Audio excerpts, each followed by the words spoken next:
की बड़ी खबर का रुख करते हैं और बड़ी खबर इसलिए कि कांग्रेस ने एक और सीट पर गठबंधन किया है। दरअसल बांसवाड़ा डूंगरपुर लोकसभा सीट पर कांग्रेस ने बीएपी को समर्थन दे दिया है। इसका मतलब यह कि बांसवाड़ा डूंगरपुर में कांग्रेस का प्रत्याशी नहीं होगा। जो राजकुमार रोत बीएपी के सिंबल के साथ चुनावी मैदान में है, राजकुमार रोत को ही कांग्रेस ने समर्थन दे दिया है। वहीं बांसवाड़ा के इतर अगर बात करें बागीतोरा की, जहां से महेंद्रजीत सिंह मालविया कांग्रेस के विधायक रहे लेकिन बीजेपी ज्वाइन करके बांसवाड़ा डूंगरपुर से वो कमल के निशान के साथ मैदान में है। वहां बाई इलेक्शन होना है और वहां भी गठबंधन किया गया है। दोनों जगहों से कांग्रेस प्रत्याशी नाम वापस ले सकते हैं। कहने का मतलब यह है कि कांग्रेस का मकसद फिलहाल बीजेपी को रोकना है और उस स्थिति में अगर वो अपना जनाधार भी किसी एक इलाके में खत्म कर दे तो शायद उसको गुरेज नहीं होगा। और वही बांसवाड़ा डूंगरपुर में कांग्रेस करती हुई, क्योंकि यहां अगर बीएपी को समर्थन दिया है इसका मतलब ये कि बीएपी मजबूत होगी और कांग्रेस का कैडर कमजोर होगा। जो कांग्रेस के वहां के लोकल लीडर्स होंगे, हो सकता है चुनाव के बाद वो बीएपी की तरफ से वहां प्रचार प्रसार करते नजर आए। लेकिन फिलहाल कांग्रेस का मकसद सिर्फ एक राजस्थान मिशन 25 को रोकना, बीजेपी के मिशन 25 की हैट्रिक को रोकना। मेरे सहयोगी और ब्यूरो चीफ नरेश शर्मा जुड़ गए। नरेश जी, दोनों जगह गठबंधन किया गया है।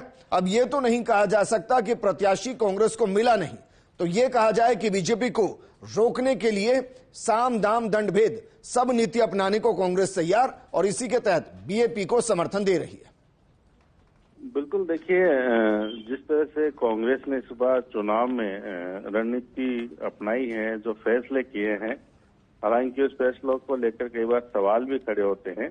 और क्योंकि अब डूंगरपुर बांसवाड़ा को लेकर फैसला किया है और प्रभारी ने ट्वीट करके कहा है कि वहां पे जो बीएपी का जो प्रत्याशी है वहां और साथ में जो विधानसभा उपचुनाव होंगे वहां पर कांग्रेस उनको समर्थन करेगी। महत्वपूर्ण बात यह है कि और जगह जहां बीएपी ने अपने प्रत्याशी खड़े कर रखे हैं, क्या वो कांग्रेस के सामने विड्रॉ करेंगे, अब ये स्पष्ट नहीं है।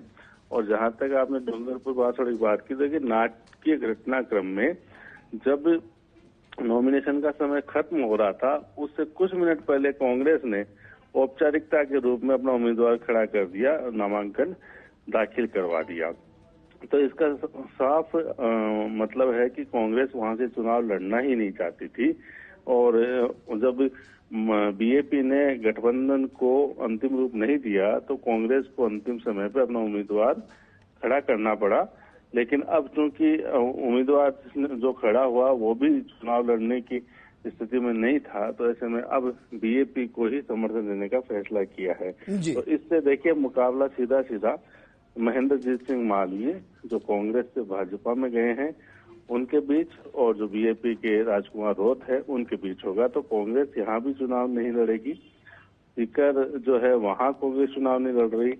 इसके अलावा नागौर है, वहां पे कांग्रेस चुनाव नहीं लड़ रही, बल्कि जो दूसरे दल है उनको समर्थन दिया है और गठबंधन की बात कही जा रही है।